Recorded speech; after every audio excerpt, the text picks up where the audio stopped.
Hello again, everyone, and welcome to another episode of Can You Hear Me? I'm Eileen Rochford, CEO of the marketing and strategy firm, the Harbinger Group. And today I'll be hosting our show solo as my co-host Rob is off on a well-deserved break with his family and really hope that they're having a fabulous, fabulous time together.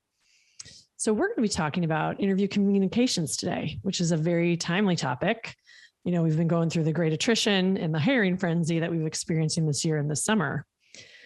We're going to focus on what employers are looking for and evaluating when we are interviewing candidates. The goal of our discussion today is really to shed some light on how job candidates, particularly those who are newer to the workforce, can best position themselves for success when applying and interviewing. So we're going to share some advice on our best practices and guidance on how to stand out as a candidate and communicate to your best advantage when you're interviewing for jobs in marketing communications, especially in agencies like ours at the Harbinger Group. I've invited a team of super smart people to join me today to share their advice and perspectives. So we have two folks from our leadership team at the Harbinger Group, Kellie Kennedy. She's an executive vice president of strategic earned marketing, and Tony Bosma, vice president of digital marketing. Kellie and Tony will be helping me to answer questions posed by three of our newest team members, our interns, Carol Scottson, Sean Valentin, and Avery Resendez. You guys maybe remember Carol, Sean, and Avery from our recent episode, The Next Generation Workforce Speaks Out, which was one of our most popular episodes, basically of all time, since we started the show in May 2021. And since that show was published just 3 weeks ago, it's the second most downloaded episode. So welcome back to you three. Basically, we have these resident internet celebs, lucky us. So to set the stage for our conversation, I want you guys to understand that our leadership team here has been actively recruiting and interviewing candidates recently, so over the past 3 weeks. And we have a lot of insight that we've gathered during that time to share on the subject of good or successful interview communications. Our interviews have happened exclusively via video conference, which, it's clearly become the norm over the past 2 years, yet that format presents, as we have found, some really interesting situations and challenges for employers and job candidates alike, which we'll definitely talk about today in this discussion. One last thing, I'll also mention that the candidates we've been interviewing, they've been working for about between 2 and 4 years now. So they're not totally new to the workplace or to having to interview, but they're definitely fresh. So I think this is really relevant experience and we're excited to share it. So let's get to it. Avery is going to ask our first question to get us rolling. Thank you so much for having me back. So my first question is, what is your best advice for standing out against other candidates? So I'll start with two thoughts. The first is to prepare.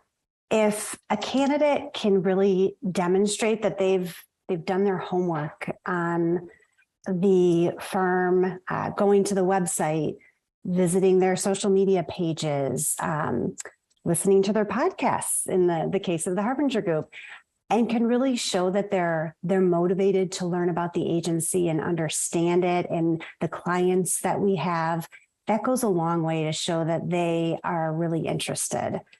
And second is, before you come into the interview, identify your strengths and practice the delivery of them and have examples to support that. It's hard to talk about yourself, and being able to do that succinctly and tell why you're a good fit is really important, because especially during interviews, it's natural to be nervous. And sometimes when people are nervous, they ramble. And when that happens, they lose me during interviews.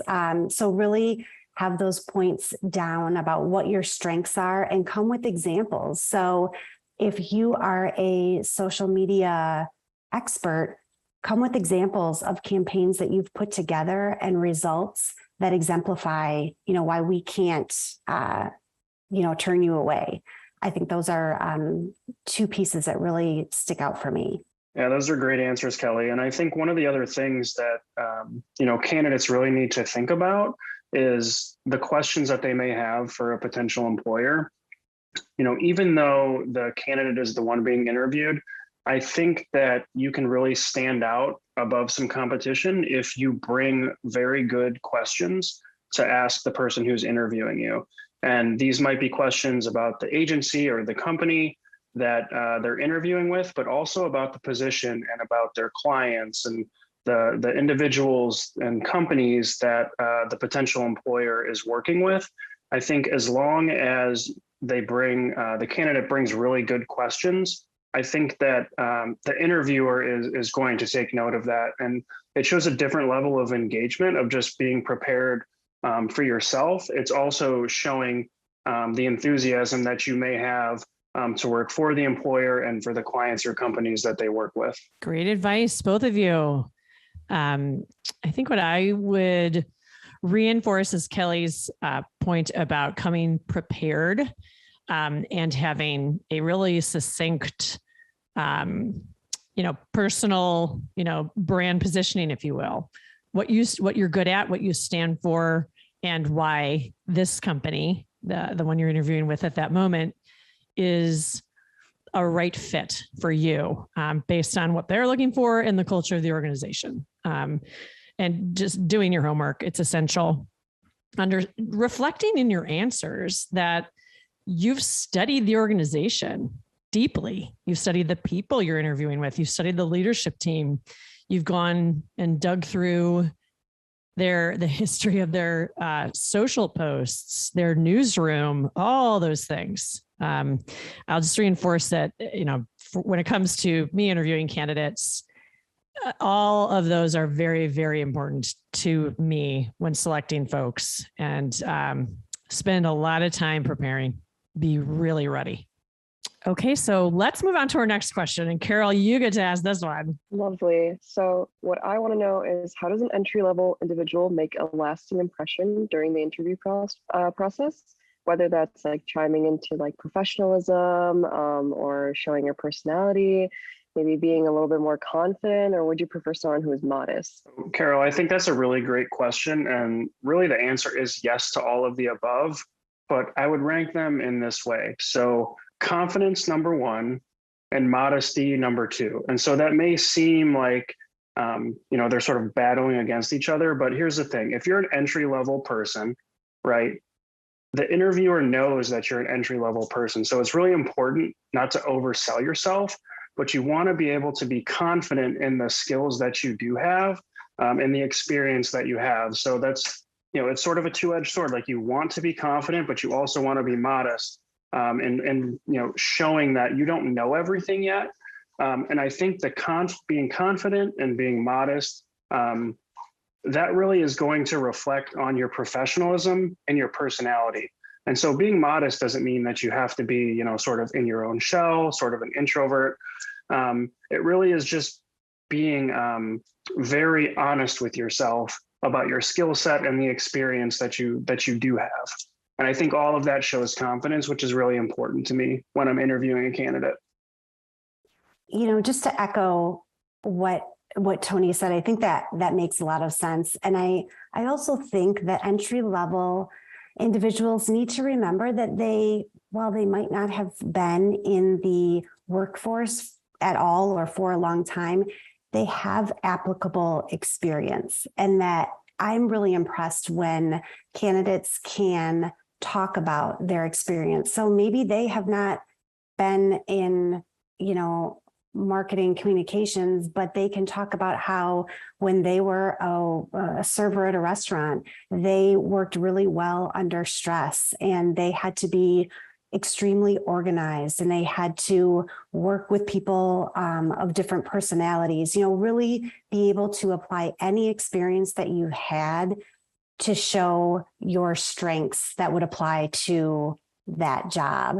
And to piggyback on what Tony said about asking smart questions, that really stands out as well during an interview, because while you may not have a ton of experience, asking questions shows that you've thought about the position and you're curious and you want to know more. And that says a lot as well. Oh, that's great advice. I think what I would add to that is a couple things. So when you're an entry level person, you've got a lot of obstacles to overcome, but you're also in a position where people are far more forgiving of things that you don't have at that stage of your career. So recognizing that overcoming the obstacles is something that you want to have, really front and center in your mind.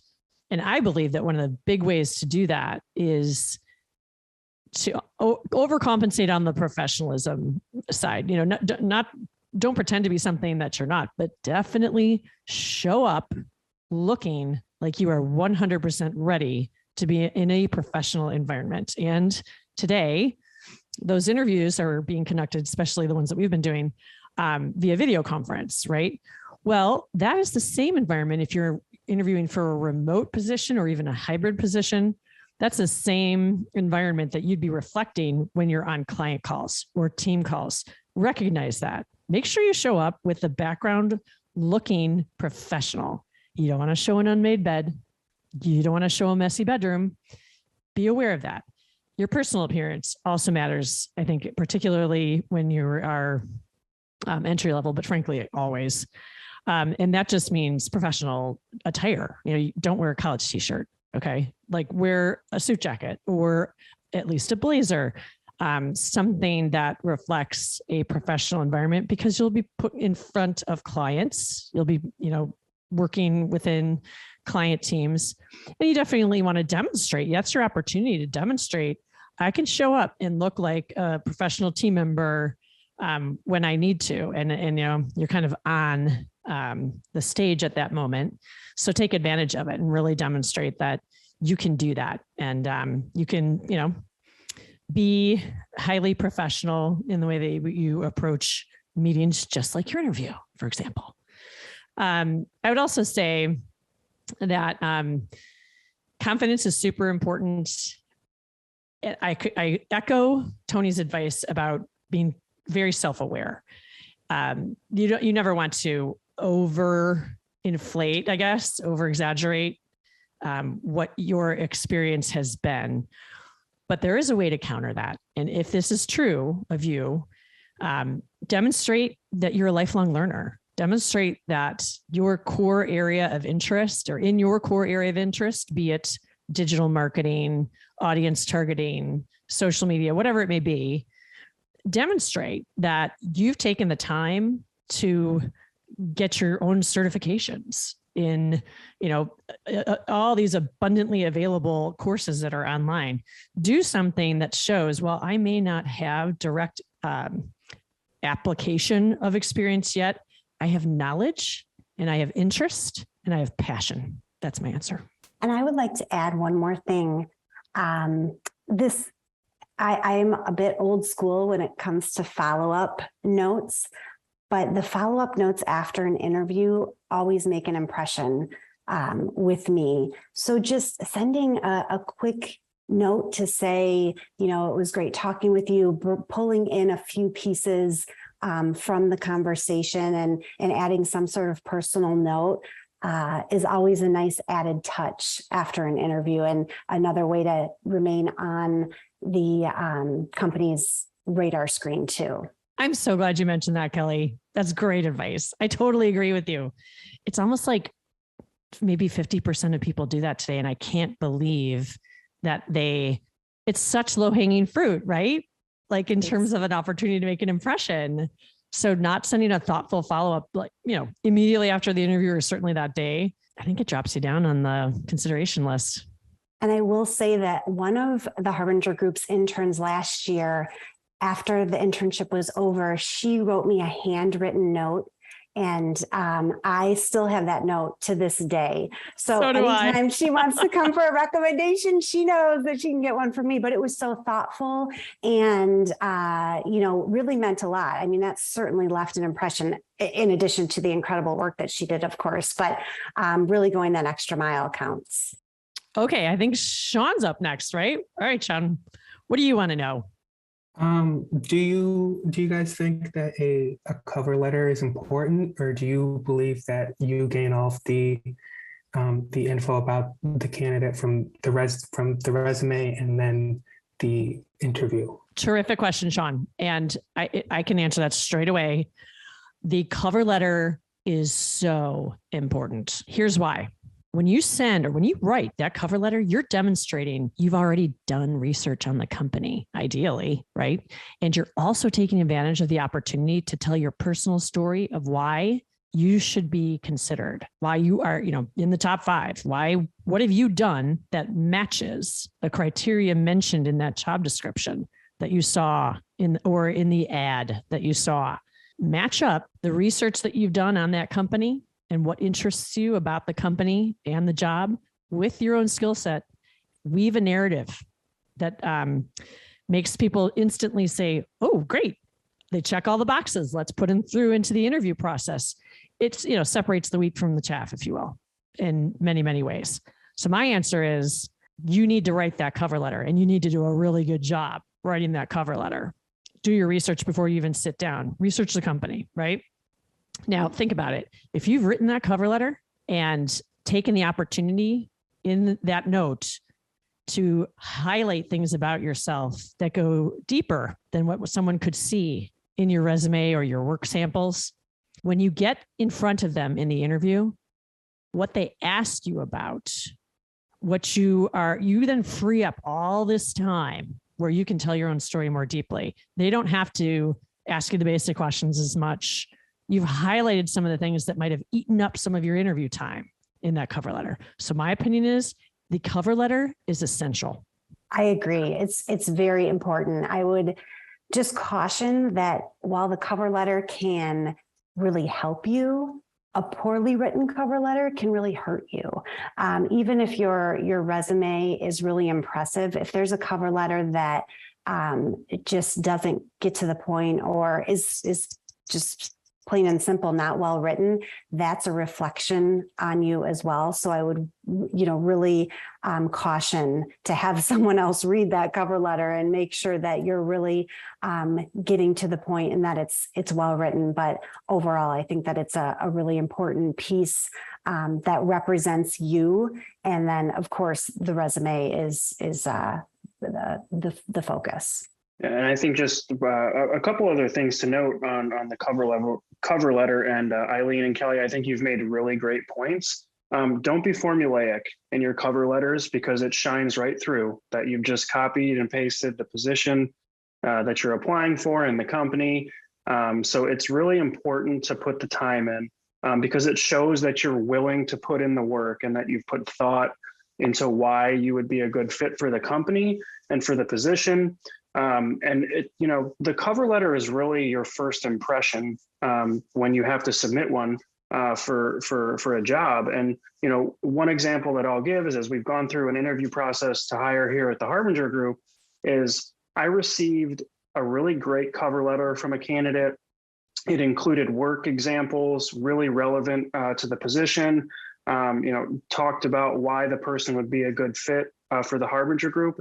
And at that point, I just had to scan the resume because I was already impressed with the cover letter. It showed that this person was really, really passionate about working for our company or for our agency. And it can move you along in the process quicker if you put the time in. And so I think I agree with you, Kellie and Eileen. It's super important, even though it seems like it's this extra thing you have to do, and it's going to take you more time rather than just clicking apply on LinkedIn to a position.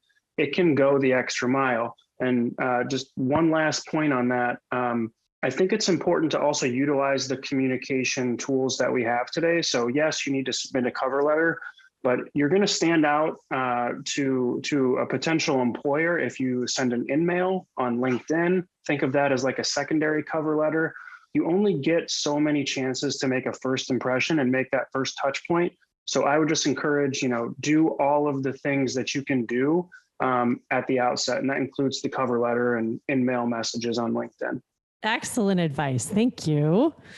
I want to add one thing there and to your LinkedIn point, which I totally appreciated you mentioning, Tony.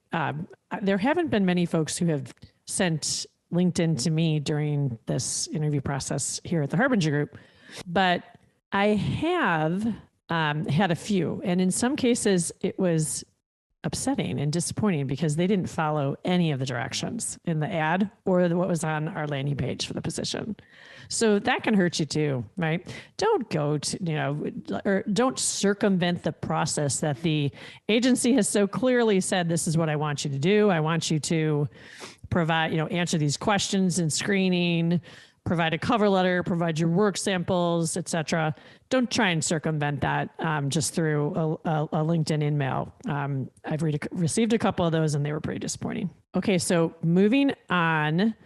Now Avery gets to ask us another question. Yeah, so I think that so far we focus a lot on what you should do during an interview, but I think my biggest question right now is, in your opinion, what is the biggest mistake you can make as a candidate during the interview process? Well, Avery, gosh, there are a few to choose from here. Certainly not being prepared and doing your homework is a biggie. And just remember that everyone's time is valuable. So if if you're not going to take the time to learn about the company that you're interviewing with, then don't take their time for the interview. So really make sure you know the organization and understand the job description. And you also don't want to be, you want to develop a rapport with the person you're interviewing with, but you don't want to be too personal or get too relaxed, especially during those initial interviews. You want to always maintain the high level of professionalism that you will reflect when you get that job. So while it might be great to connect with the person, you want to make sure that you put boundaries around that and not get too relaxed. When I was at another company, I was interviewing someone and they got really relaxed and mentioned some things that I thought, wow, if they're mentioning this in a first interview, how would they be in front of a client? So really be mindful that you don't want to go too far down that path. That's a great point, Kelly. I think one of the things, as we've gone through some interview processes here at the Harbinger Group, one thing that always stands out to me is when a candidate treats a question like a yes or no question, and they do not elaborate on their responses or go very in depth. I think that's a big no-no. So for instance, if someone asks you, do you have social media experience? If you just say yes, and you don't expand on what that experience is, you're not, the interviewer is not gleaning anything from your answers. So I think it's really important, as Kelly mentioned, to be prepared. And, not just in the way you look and the appearance of your background, if you're doing a virtual interview, but being prepared with your responses. But being prepared with your responses doesn't mean that you're reading them off a piece of paper. If it's obvious that you're not being conversational in the interview and you're just reading the bullet points that you put together, it shines through in so many different ways. So I think it's really, really important to be prepared, but also, not over prepared. Great advice. Avery, I have to say, this is one of the hardest questions that I saw you guys had prepared, because there's so many mistakes any of us can make in these situations, right?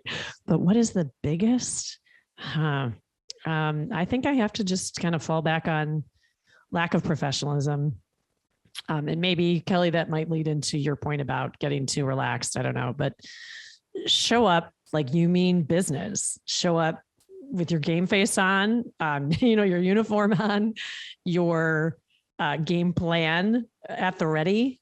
All those things are required. And if any one of them is missing, then I'm going to discount you as a candidate. I mean, I'll just be frank.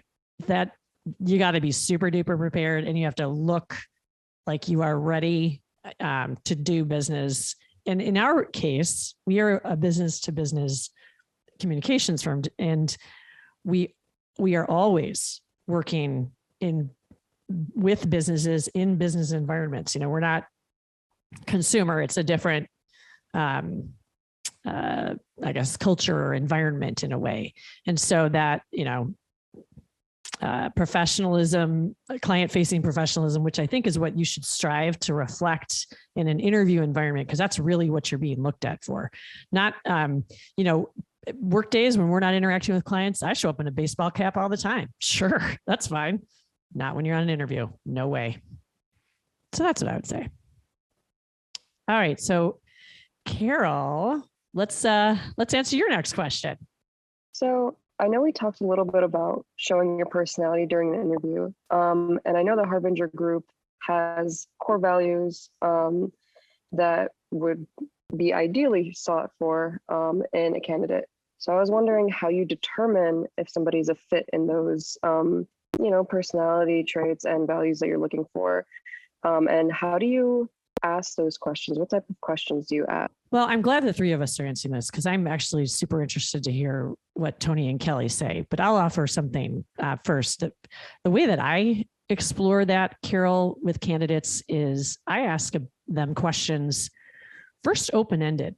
For example, I'll say, which of the core values of the Harbinger Group do you identify with most strongly? And I'll ask them to talk to me about that.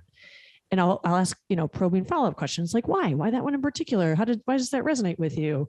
Give me an example of, either your college or your work experience where that wasn't present in a work environment and how did that impact you? Things like that, right? So I'll basically ask the candidate to both demonstrate their knowledge that they have read about our core values, looked at how those core values are reflected in our content on our website, in our social content and other things. On the show, if they've listened to this show, we talk about them all the time.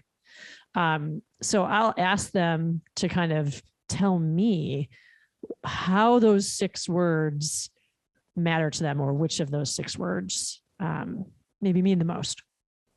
I really love this question, but I also don't like it because there's so many lanes we can go down here.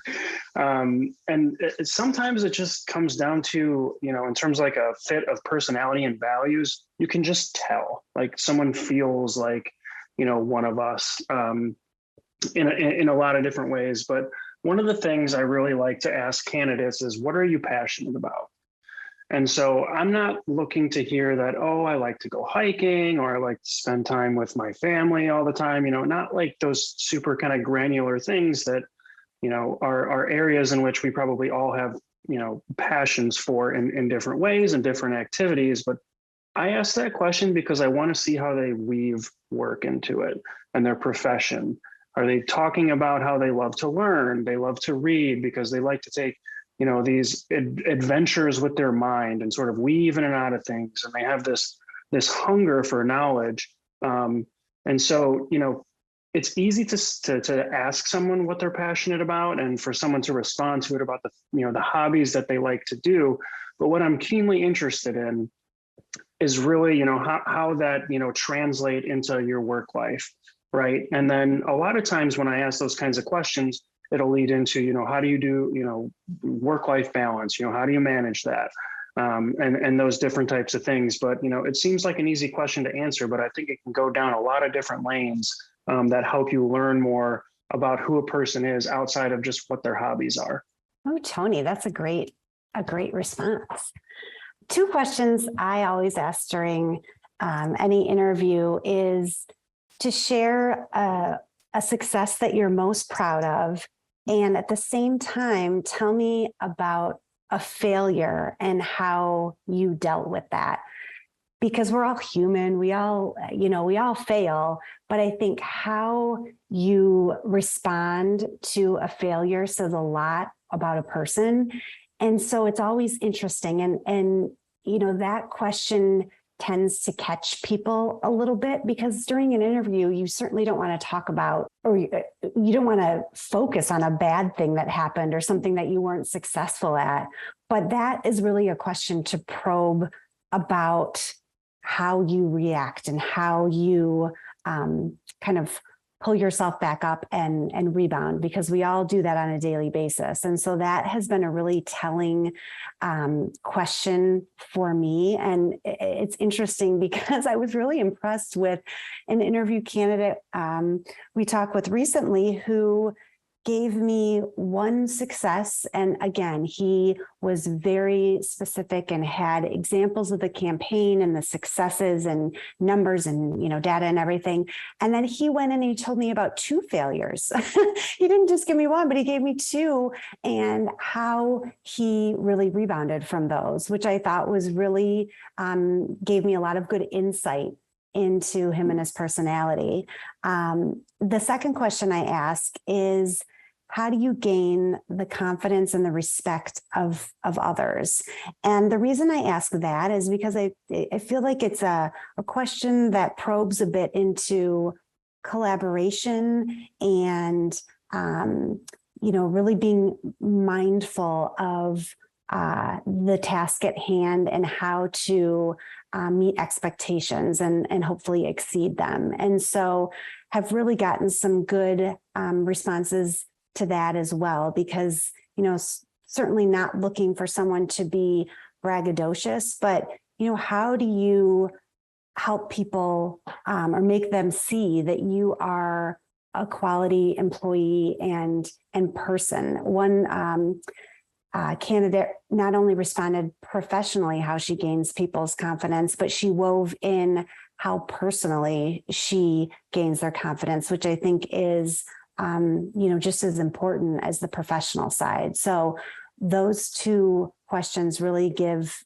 me a sense of how they collaborate and, their dedication and really how they are as people and how they might fit with the agency.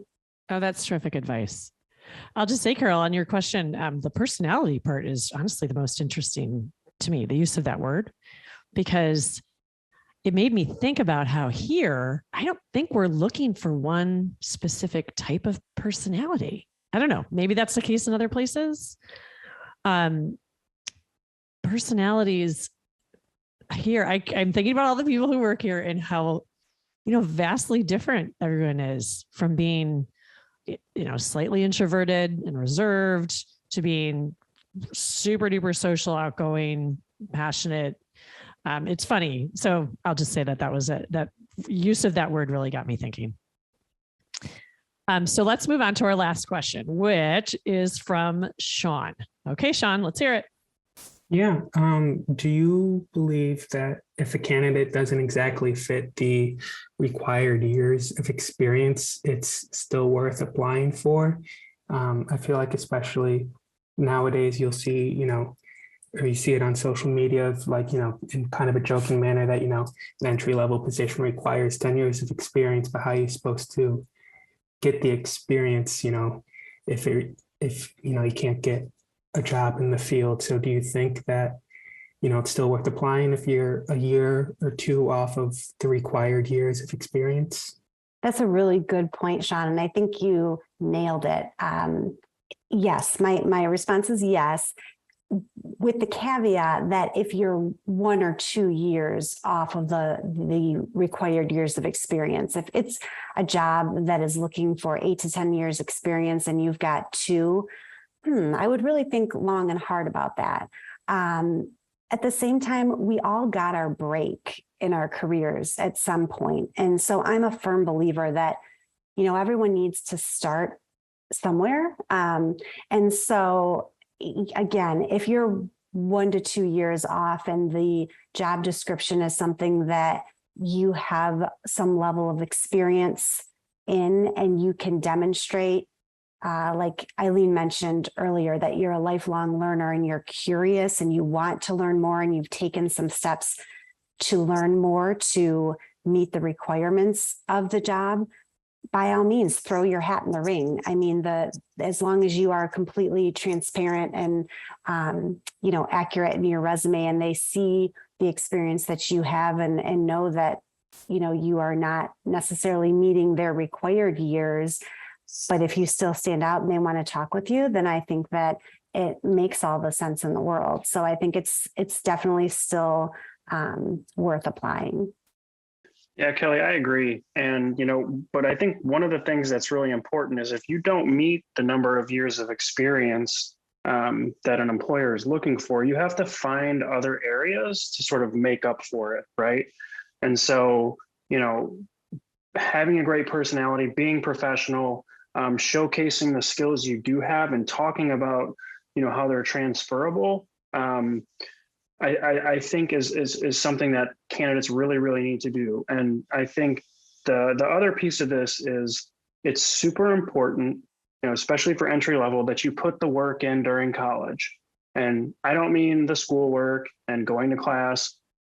It's finding internships and ways in which you can get real world applicable experience, while you're in school, because that's really the only way to counter, Sean's meme of, entry level requiring 10 years of experience.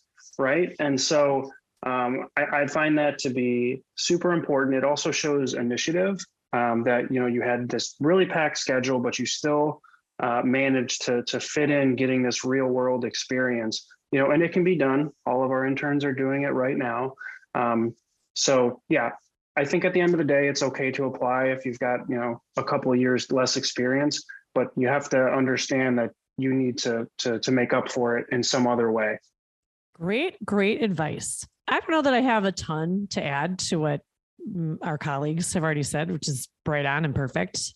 Aside from if it's an entry-level position, example, Sean, I don't think anybody who's entry-level should be applying for anything that says anything less than entry-level. I just don't think you'd be considered for a job that says, 3 years of experience required, because what they're looking for is someone they're not, what do they call it? Wet behind the ears. I don't even know what that means. Does anyone know what that means? Anyway, you get it, right? That they want you to have had some experience in the workplace at that point. So when you're totally entry level, focus your time on getting the work experience. Just like what you guys are doing right now, you're doing all the right things. You have so much concrete work sample now to provide to, potential future employers that you're going to be a great position to apply for those newer entry level type of jobs. And I think you're going to be super, just well prepared for that. If a job is asking for 3 to 4 years of experience and you have 10, don't apply for it either. That's crazy. Here's what the employer is going to think.